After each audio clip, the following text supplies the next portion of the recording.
Well, Tamator hasn't always been this glam. I was a drab little crab once. Ok. Alors, très franchement, j'étais giga loin d'imaginer ça. Bienvenue sur Watch Mojo français. Aujourd'hui, nous allons faire le décompte du top 10 des théories Disney les plus bizarres. Why did you stay away so long? Did you miss me? Tell us one of your adventures. Something exciting. Want to hear about the time I cut off Hook's hand and threw it to the crocodile? Nous publions de nouvelles vidéos chaque jour, alors abonnez-vous et activez la petite cloche pour ne pas rater la prochaine. Pour cette liste, nous allons passer en revue certaines des théories Disney les plus bizarres, folles, voire carrément hallucinantes qui soient. Ces théories sont souvent plausibles, mais restent très peu orthodoxes, parfois idiotes et souvent troublantes. Les théories seront classées en fonction de leur côté bizarre, mais également de leur niveau de logique. The victim of the sleeping death can be revived only by love's first kiss. Love's first kiss. Numéro 10, Aladdin se passe dans un futur post-apocalyptique Aladdin. Comme pour Cars, certains pensent qu'Aladdin se passe dans un futur lointain, après l'effondrement complet de notre société moderne. First, that fez and vest combo is much too 3rd century. These patches, what are we trying to say, beggar? No, let's work with me here.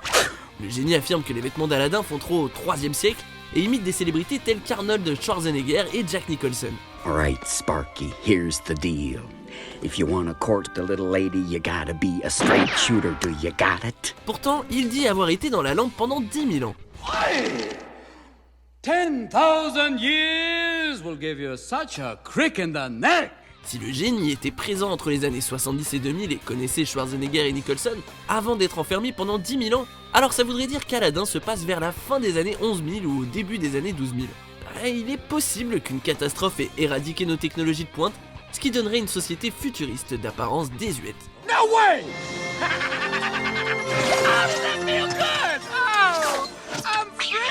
Numéro 9, Carl est mort depuis le début, là-haut. Les fans adorent les théories disant « un tel était mort depuis le début, tout ça n'est que tromperie ». Quand ce n'est pas Nemo qui est mort et Marin qui suit les 5 étapes du deuil, c'est Carl qui décède au tout début de là-haut. D'après cette hypothèse, Carl meurt dans son sommeil après avoir appris qu'il devait quitter sa maison. Tell your boss he can have our house. Really? When I'm dead. Russell serait simplement l'ange gardien de Carl qui prend la forme de l'enfant qu'il désirait avec Ellie. Il chercherait son dernier badge de mérite, une métaphore pour ses ailes d'ange. Et la maison qui flotte signifie clairement que Carl quitte son enveloppe charnelle pour aller vers l'au-delà. Parce que, bon, une maison soulevée par des ballons? Non, cette théorie a du sens. Numéro 8, Peter Pan est l'ange de la mort, Peter Pan. Wow. Quand tes persos préférés ne sont pas secrètement morts, ce sont carrément des anges de la mort. C'est quoi cette obsession de la mort chez les complotistes exactement? D'après cette théorie, terriblement sombre quoique rassurante, Peter Pan serait l'ange de la mort et il emmènerait les enfants dans l'au-delà, alias le pays imaginaire. There it is, Wendy. Second star to the right and straight on till morning.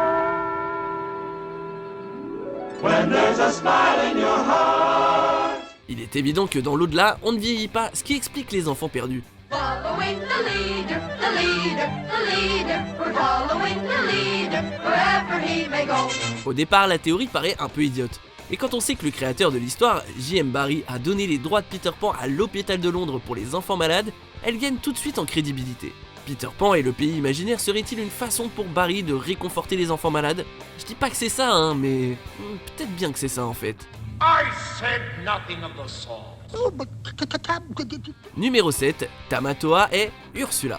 Vaiana, la légende du bout du monde, et la petite sirène. Can we be real? If my name was Sebastian and I had a cool Jamaican accent, you'd totally help me. You would, you know you would. Vaiana et la petite sirène se passent tous les deux dans l'océan, alors forcément, les fans ont trouvé des liens entre les deux, peu importe leur étrangeté.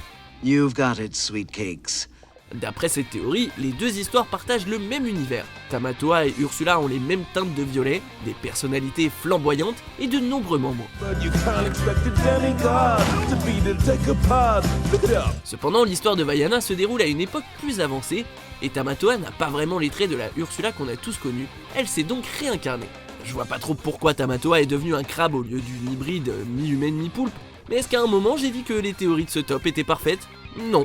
D'ailleurs, certains affirment qu'il s'agit en fait du petit-fils d'Ursula, puisqu'il parle de son énorme grand-mère. Don't! That's my grandma! That's my grandma's. I ate my grandma, and it took a week because she was absolutely humongous. Numéro 6, Gaston a tué la mère de Bambi, la Belle et la Bête et Bambi.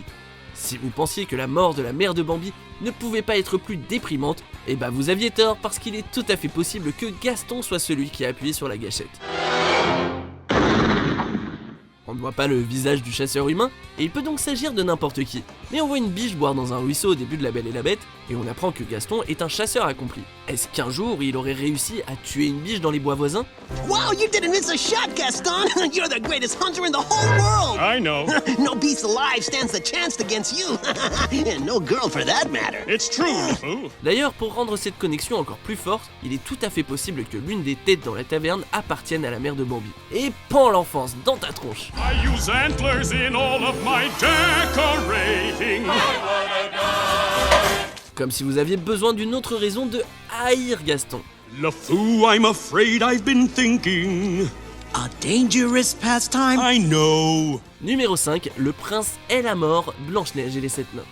Ah bah tiens, ça faisait longtemps, voilà le retour de la mort. Soit les fans de Disney sont des gens très sombres, soit Disney adore les métaphores bien glauques. Cette théorie suggère que le prince de Blanche-Neige est la mort en personne.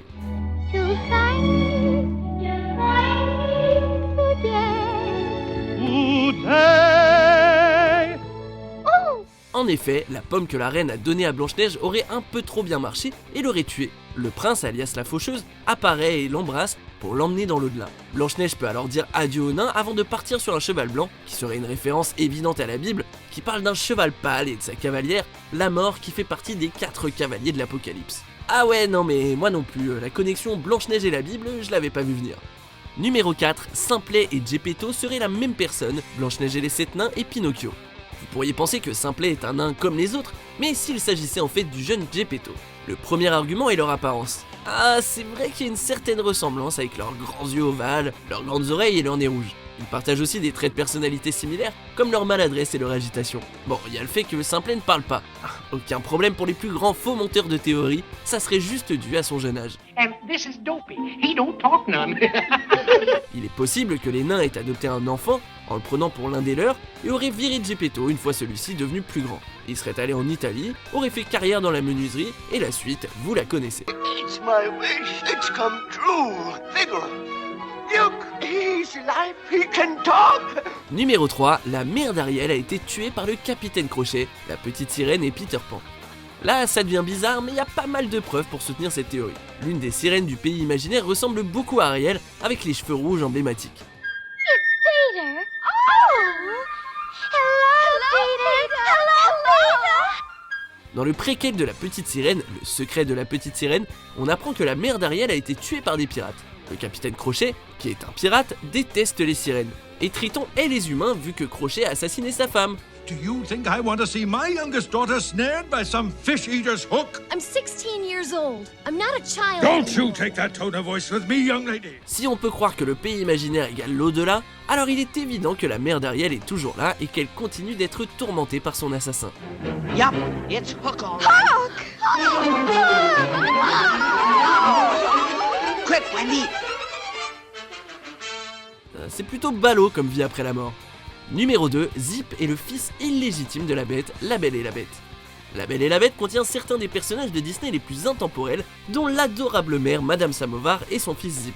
Now, Chip, I'll not have you making up such wild stories. Really, Mama? I saw her. Mais si Zip n'était pas le fils de Madame Samovar, après tout elle semble bien trop vieille pour avoir un enfant de cet âge, et elle n'a clairement pas donné naissance en tant que théière. D'après l'une des versions de cette théorie, le prince aurait séduit et mis l'enchanteresse enceinte, et quand l'enfant a été abandonné, l'enchanteresse aurait jeté un sort sur le château et ses habitants, y compris sur son propre fils. Madame Samovar l'aurait alors élevé par gentillesse, par bonté même.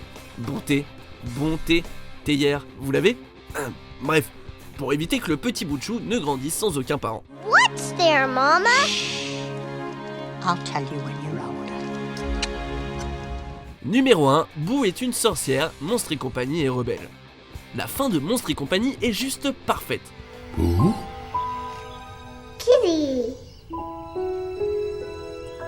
Mais si l'histoire de Boo ne s'arrêtait pas là? D'après cette théorie incroyablement étrange et tirée par les cheveux, Boo aurait perdu contact avec Sully et aurait réussi à remonter le temps pour aller voir les feux follets, la source de l'énergie interdimensionnelle ou un truc comme ça. Elle essaye à présent de développer de la magie en vain afin de créer une nouvelle porte et retrouver Sully et Monstropolis. Si on regarde bien, on peut même voir un dessin de Sully dans le magasin de la sorcière de Rebelle en hommage à son vieil ami. Cette théorie est totalement tirée par les cheveux, mais avouez qu'elle est assez sympa. Who are you? Just a humble woodcarver. I don't understand. Vous êtes d'accord avec cette sélection? Quelle théorie de cette liste vous paraît la plus plausible? Jetez un coup d'œil à ces autres super vidéos de WatchMojo français et n'oubliez pas de vous abonner pour être au courant des nouveautés.